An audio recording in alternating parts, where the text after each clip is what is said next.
Olá, meu nome é Sérgio e eu vou estar dando continuidade para o projeto Ler para quem não pode ler. Eu vou estar lendo o capítulo 11 do livro Harry Potter e a Pedra Filosofal. Se você não viu os vídeos anteriores, eu recomendo que os veja, e se já viu, que deixe um joinha e um comentário nesse vídeo. Vamos para a leitura. Quando entrou novembro, o tempo esfriou muito. As serras em torno da escola viraram cinza-gelo e o lago parecia metal congelado. Toda manhã o chão se cobria de geada.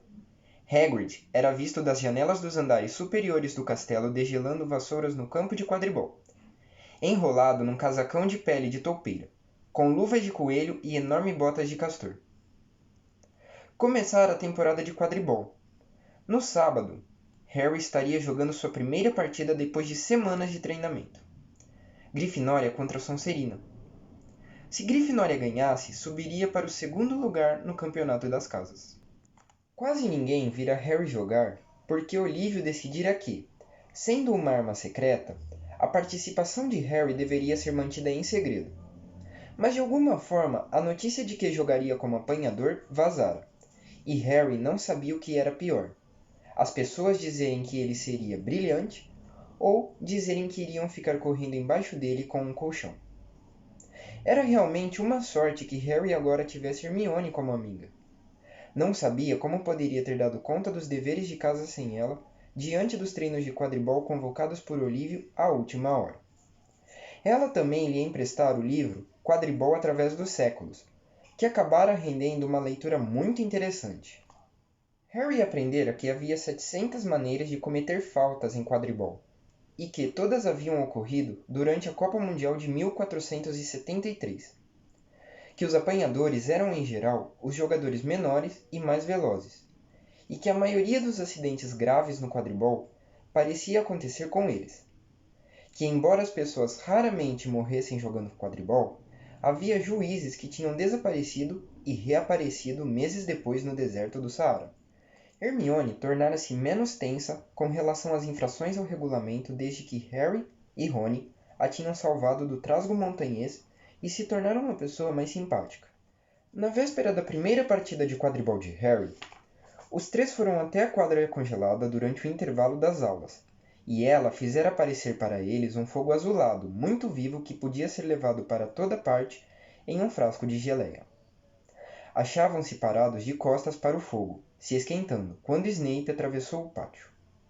Harry reparou logo que Snape estava mancando. Harry, Rony e Hermione se aproximaram mais para esconder o fogo com o corpo. Tinham certeza de que era proibido. Infelizmente, alguma coisa em suas caras culpadas atraiu a atenção de Snape. Ele veio mancando até onde eles estavam. Não vira o fogo, mas parecia estar procurando uma razão para ralhar com eles. Que é que você tem aí, Potter? Era o quadribol através dos séculos, Harry mostrou. Os livros da biblioteca não podem ser levados para fora da escola, falou Snape. Me dê aqui. Menos 5 pontos para a Grifinória. Ele acabou de inventar essa regra, murmurou Harry com raiva, enquanto Snape se afastava. Que será que houve com a perna dele? Não sei, mas espero que esteja realmente doendo, falou Rony com azedume. A sala comunal da Grifinória estava muito barulhenta aquela noite. Harry, Rony e Hermione sentaram-se junto a uma janela. Hermione verificava os deveres de Harry e Rony para as aulas de feitiços. Ela nunca os deixava copiar. Como é que vocês vão aprender? Mas ao lhe pedirem para ler os trabalhos, eles recebiam a resposta certa do mesmo jeito. Harry sentia-se inquieto. Queria de volta o quadribol através dos séculos, para se distrair do nervosismo que a partida do dia seguinte estava lhe provocando. Por que deveria ter medo de Snape? Levantou-se e disse a Rony e Hermione que ia pedir a Snape para lhe devolver o livro. Antes você do que eu, responderam eles juntos. Mas Harry tinha a impressão de que Snape não iria recusar se houvesse outros professores ouvindo. Ele foi à sala dos professores e bateu à porta. Não obteve resposta. Bateu outra vez. Nada. Talvez Snape tivesse deixado o livro na sala? Valia a pena tentar. Entreabriu a porta e espiou para dentro, e deparou com uma cena horrível. Snape e Filch estavam lá dentro sozinhos. Snape segurava as vestes acima do joelho. Uma das pernas sangrava, lacerada. Filch entregava as ataduras a Snape. Droga, dizia Snape. Como é que se pode ficar de olho em 3 cabeças ao mesmo tempo? Harry tentou fechar a porta sem fazer barulho, mas... Potter! O rosto de Snape contorceu-se de fúria ao mesmo tempo que ele largava as vestes para esconder a perna. Harry engoliu em seco. Eu vim saber se o senhor poderia devolver o meu livro. Saia, saia! Harry saiu antes que Snape pudesse descontar algum ponto da Grifinória, e voltou correndo para baixo. Conseguiu? Perguntou Rony quando Harry se reuniu a eles. O que aconteceu? Num murmúrio, Harry lhes contou o que vira. Sabe o que isso significa? Terminou sem fôlego. Ele tentou passar pelo cachorro de 3 cabeças no dia das bruxas. Era para lá que estava indo quando o vimos. Ele quer a coisa que o cachorro está guardando. E aposto a minha vassoura como ele deixou aquele trasgo entrar, para distrair a atenção de todos. Os olhos de Hermione estavam arregalados. Não, ele não faria isso. Sei que ele não é muito simpático, mas não tentaria roubar uma coisa que Dumbledore estivesse guardando a 7 chaves. Sinceramente, Hermione, você pensa que todos os professores são santos ou coisa parecida? Disse-lhe Rony com rispidez. Concordo com Harry. Acho que Snape faria qualquer coisa. Mas o que é que ele está procurando? O que é que o cachorro está guardando? Harry foi se deitar com a cabeça zunindo com aquela pergunta. Neville roncava alto e Harry não conseguia dormir. Tentou esvaziar a cabeça. Precisava dormir. Tinha de dormir. Ia jogar sua primeira partida de quadribol dentro de algumas horas. Mas a expressão no rosto de Snape quando Harry vira sua perna era difícil de esquecer. O dia seguinte amanheceu muito claro e frio. O salão principal estava impregnado com o cheiro delicioso de salsichas e com a conversa animada de todos que aguardavam ansiosos uma boa partida de quadribol. Você tem que comer alguma coisa. Não quero nada. Só um pedacinho de torrada, tentou persuadi-lo Hermione. Não estou com fome. Harry se sentia péssimo. Dentro de 1 hora estaria entrando na quadra. Harry, você precisa de energia, disse Simas Finnegan. Os apanhadores são sempre os que acabam aleijados pelo outro time. Obrigado, Simas, respondeu Harry, observando Simas amontoar ketchup sobre as salsichas. Aí, pelas 11 horas, a escola inteira parecia estar nas arquibancadas que cercavam o campo de quadribol. Muitos estudantes tinham levado binóculos. Os lugares ficavam no alto, mas, às vezes, ainda assim era difícil ver o que acontecia. Rony e Hermione se reuniram a Neville, Simas e Dino, o fã do time de 2ª divisão na fileira do alto. Como uma surpresa para Harry, eles tinham pintado uma grande bandeira em um dos lençóis que Perebas roera. Dizia, Potter para presidente, e Dino, que era bom em desenho, tinha pintado o grande leão da Grifinória embaixo. Depois Hermione apelara para um feiticinho para fazer a tinta brilhar multicolorida.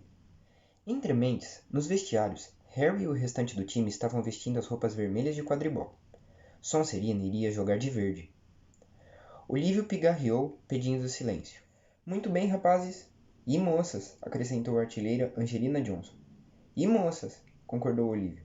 Está na hora.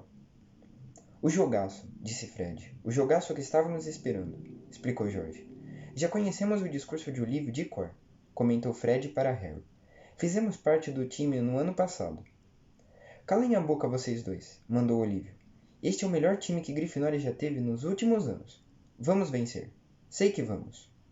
E encarou os jogadores como se dissesse, ou vão ver. Certo, está na hora. Boa sorte para todos. Harry acompanhou Fred e George na saída do vestiário, e esperando que seus joelhos não cedessem, entrou na quadra debaixo de vivas. Madame Ruth era a juíza.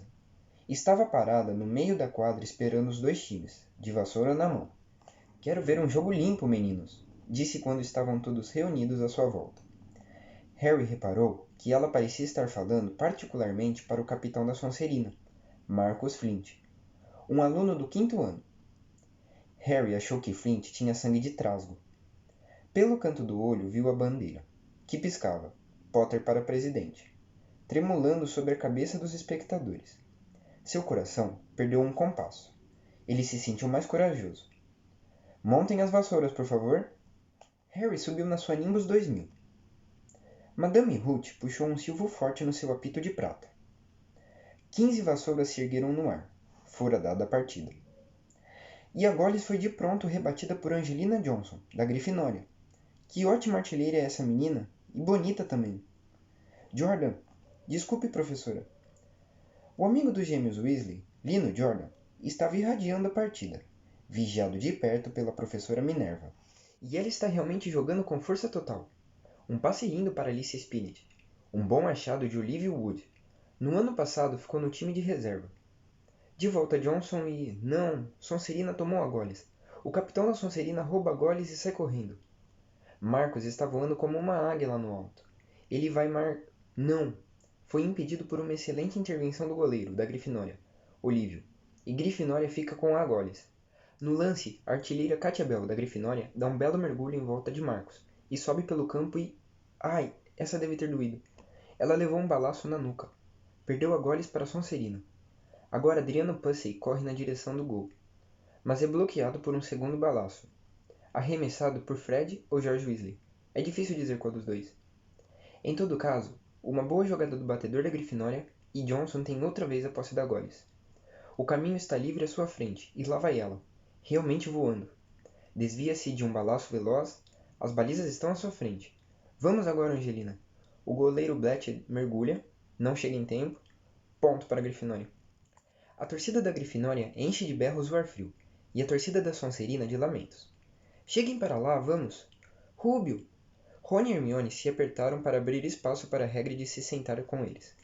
Estive assistindo da minha casa, disse Hagrid, indicando um grande binóculo pendurado ao pescoço. Mas não é a mesma coisa que assistir no meio da multidão. Nem sinal do pomo ainda, não é? Não, respondeu Rony. Harry ainda não teve muito o que fazer. Pelo menos não se machucou. Já é alguma coisa, disse Hagrid, levantando o binóculo e espiando o pontinho que era Harry lá no céu. Muito acima deles, Harry sobrevoava o jogo procurando um sinal do pomo. Isto fazia parte da estratégia montada por ele e Olívio. Fique fora do caminho até avistar o pomo, dissera Olívio. Não queremos que você seja atacado sem necessidade. Quando Angelina marcou, Harry tinha feito uns loops para extravasar a emoção. Agora voltara a procurar o pomo. Uma vez avistou um lampejo dourado, mas era apenas um reflexo do relógio de um dos gêmeos. E outra vez um balaço resolveu disparar em sua direção, e mais parecia uma bala de canhão. Mas Harry se esquivou e Fred veio atrás dela. Tudo bem aí, Harry? Ele tivera tempo de gritar ao rebater o balaço com fúria na direção de Marcus Flint. Sonserina de posse da Goles. Lino Jordan continua narrando. O artilheiro Pussy se desvia de 2 balaços, dos 2 Weasley, da artilheira Bell e voa para... Esperem aí, será o pomo? Correu um murmúrio pelas torcidas quando viram Adriano Pussy deixar cair a Goles, ocupado demais em espiar por cima do ombro o lampejo dourado que passara por sua orelha esquerda. Harry viu-a. Tomado de grande agitação, mergulhou em direção ao rastro dourado. O apanhador da Sonserina, Terêncio Higgs, vira o pomo também. Cabeça a cabeça, eles se precipitaram em direção ao pomo. Todos os artilheiros pareciam ter esquecido o que deveriam fazer. Pararam no ar para observar. Harry foi mais rápido que Terêncio. Estava vendo bolinha redonda, as asas batendo, disparando para o alto. Imprimiu mais velocidade. Um rugido de raiva saiu da torcida da Grifinória lá embaixo. Marcus Flint tinha bloqueado Harry de propósito e a vassoura de Harry perdeu o rumo. Harry segurou-se para não cair. Falta! Gritou a torcida da Grifinória. Madame Ruth dirigiu-se aborrecida a Marcus, e em seguida deu à Grifinória um lance livre diante das balizas. Mas na confusão, é claro, o pomo de ouro desaparecera de vista outra vez. Nas arquibancadas, Dino Thomas berrava. Fora com ele, juíza! Cartão vermelho! Isto não é futebol, Dino, lembrou Rony. Você não pode expulsar jogador de campo no quadribol. E o que é um cartão vermelho? Mas Hagrid ficou do lado de Dino. Deviam mudar as regras. Marcus podia ter derrubado Harry no ar. Lino Jordan estava achando difícil se manter neutro. Então, depois dessa desonestidade óbvia e repugnante... Jordan, ralhou a professora Minerva. Quero dizer, depois dessa falta clara e revoltante... Jordan, estou lhe avisando... Muito bem, muito bem. Marcus quase matou o apanhador da Grifinória, o que pode acontecer com qualquer um, tenho certeza. Portanto, uma penalidade a favor da Grifinória. Spinnet bate para fora sem problema, e continuamos o jogo, Grifinória ainda com a posse da bola. Foi quando Harry se desviou de mais um balaço que passou com perigoso efeito ao lado de sua cabeça que a coisa aconteceu. Sua vassoura deu uma perigosa e repentina guinada. Por uma fração de segundo, ele achou que ia cair. Segurou a vassoura com firmeza com as 2 mãos e os joelhos. Nunca sentira nada parecido antes. Aconteceu outra vez. Era como se a vassoura estivesse tentando derrubá-lo. Mas o Manimbus 2000 não decidia de repente derrubar seu cavaleiro. Harry tentou voltar em direção às balizas da Grifinória. Tensionava avisar Olívio para pedir tempo. E então percebeu que a vassoura se descontrolara. Não conseguia virá-la. Não conseguia dirigi-la. Ela zigue-zagueava pelo ar e de vez em quando fazia movimentos bruscos que quase o desequilibravam. Lino ainda comentava. Sonserina ainda com a posse. Marcos com agores.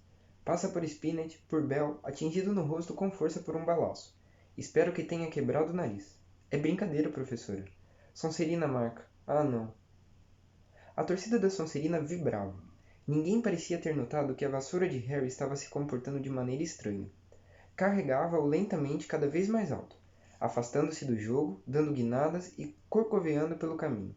Não sei o que Harry acha que está fazendo, resmungou Hagrid, e espiou pelo binóculo. Se eu não entendesse da coisa, eu diria que perdeu o controle da vassoura, mas não pode ser.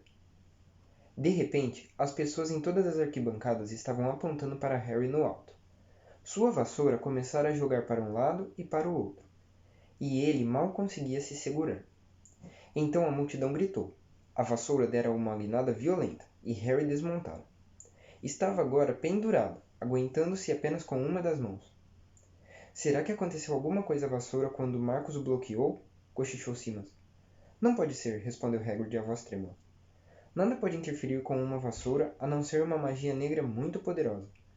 Nenhum garoto poderia fazer isso com uma Nimbus 2000. Ao ouvir isso, Hermione agarrou o binóculo de Hagrid, mas em vez de olhar para Harry no alto, começou a espiar agitadíssima para a multidão. Que é que você está fazendo? Gemeu Rony, o rosto branco. Eu sabia! Exclamou Hermione. Snape, olhe! Rony agarrou o binóculo. Snape estava no centro das arquibancadas do lado oposto. Tinha os olhos fixos em Harry e movia os lábios sem parar. Ele está fazendo alguma coisa. Ele está azarando a vassoura, disse Hermione. Que vamos fazer? Deixem comigo. Antes que Rony pudesse dizer mais alguma coisa, Hermione desapareceu. Rony tornou a apontar o binóculo para Harry. A vassoura vibrava com tanta força que era quase impossível Harry se aguentar por muito mais tempo. A multidão se levantara. Acompanhava com os olhos, aterrorizada. Os gêmeos Weasley voaram para tentar transferir Harry a salvo para uma de suas vassouras, mas não adiantou. Toda vez que se aproximavam dele, a vassoura subia mais alto. Mantiveram-se em um nível mais baixo, fazendo círculos sob Harry, obviamente na esperança de apará-lo se caísse. Marcus Flint apoderou-se da Goles e marcou 5 vezes sem ninguém reparar. Anda logo, Hermione, murmurou Rony desesperado. Hermione abrira caminho até a arquibancada onde estava Snape, e agora corria pela fileira atrás dele. Nem parou para pedir desculpas quando derrubou o professor Quirrell, de cabeça na fileira da frente. Ao chegar perto de Snape, ela se agachou, puxou a varinha e disse algumas palavras bem escolhidas. Chamas vivas e azuladas saíram de sua varinha para a barra das vestes de Snape. Levou talvez uns 30 segundos para Snape perceber que estava em chamas. Um grito súbito confirmou que Hermione conseguira o seu intento. Recolhendo o fogo num frasquinho que trazia no bolso, ela retrocedeu depressa pela mesma fileira. Snape nunca saberia o que acontecera. Foi o suficiente. No alto, Harry conseguiu de repente voltar a montar a vassoura. Neville, pode olhar, disse Rony. Neville passara os últimos 5 minutos soluçando no casaco de Hagrid. Harry estava voando rápido de volta ao chão quando a multidão o viu levar a mão à boca, como se fosse vomitar. Ele pousou no campo de gatas. Tossiu e uma coisa dourada caiu em sua mão. Apanhei o pomo, gritou, mostrando-o no alto. E o jogo terminou na mais completa confusão. Ele não agarrou o pomo, ele quase o engoliu, continuava a esbravejar Flint, 20 minutos depois. Mas não fez diferença. Harry não infringira nenhuma regra e Lino Jordan continuava a gritar alegremente o resultado. Grifinória ganhara por 170 pontos a 60. Harry, porém, não ouvia nada disso. Hagrid lhe preparava no casebre uma xícara de chá forte, em companhia de Rony e Hermione. Foi Snape, explicou Rony. Hermione e eu vimos. Ele estava azarando a sua vassoura, murmurando. Não despregava os olhos de você. Bobagens, disse Hagrid. que não ouvira uma única palavra do que se passara ao seu lado nas arquibancadas. Por que Snape faria uma coisa dessas? Harry, Ron e Hermione se entreolharam, imaginando o que lhe contar. Harry decidiu contar a verdade. Descobriu uma coisa, falou a Hagrid. Ele tentou passar pelo cachorro de 3 cabeças no dia das bruxas. Levou uma mordida. Achamos que estava tentando roubar o que o cachorro está guardando. Hagrid deixou cair o bule de chá. Como é que vocês sabem da existência do fofo? Fofo? É meu... Comprei-o de um grego que conheci num bar no ano passado. Emprestei-o a Dumbledore para guardar a... O quê? Perguntou Harry ansioso. Não me pergunte mais nada, retrucou Hagrid com impaciência. É segredo. Mas Snape está tentando roubá-lo. Bobagens, repetiu Hagrid. Snape é professor de Hogwarts. Não faria uma coisa dessas. Então por que ele tentou matar Harry? Perguntou Hermione. Os acontecimentos daquela tarde sem dúvida tinham mudado a opinião dela sobre Snape. Eu conheço uma azaração quando vejo uma, Rubio. Já li tudo sobre o assunto. A pessoa precisa manter contato visual. Snape nem ao menos piscava. Eu vi. Estou dizendo que vocês estão enganados, falou Hagrid com veemência. Não sei por que a vassoura de Harry estava agindo daquela forma, mas Snape não iria tentar matar um aluno. Agora, escutem bem, os 3. Vocês estão se metendo em coisas que não são de sua conta. Isto é perigoso.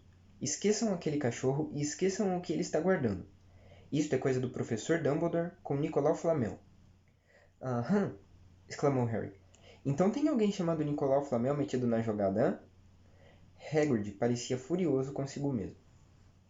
Eu gosto desse capítulo porque ele me ajuda a ter uma maior clareza sobre uma personagem, a Hermione. Quando o Chapéu Seletor seleciona a Hermione para Grifinória, a gente entra numa dúvida de por que Grifinória e não Corvinal, visto que a principal característica da Corvinal é a inteligência, e isso a Hermione tem de sobra. Mas eu vejo que é nessa cena, durante o jogo de quadribol do Harry, que a gente tem uma maior clareza do porquê o Chapéu Seletor a escolheu para Grifinória. Quando a vassoura do Harry está sob aquela azaração, e ela e o Rony acreditam ter sido o Snape, sai da Hermione a ideia de dar um jeito, fazer alguma coisa para resolver isso. E eu acho que isso acaba sendo uma característica muito forte das pessoas da Grifinória, que seria a coragem. A Hermione pôr fogo nas vestes do Snape, ou seja, se alguém pegasse ela, causaria na hora uma expulsão, o que seria o maior medo da Hermione. Então, na minha opinião, eu acho que isso é uma das maiores definições do porquê Hermione ser da Grifinória, e é um dos motivos de eu gostar muito desse capítulo. Se você gostou do vídeo, não esqueça de deixar seu joinha e um comentário. Até a próxima!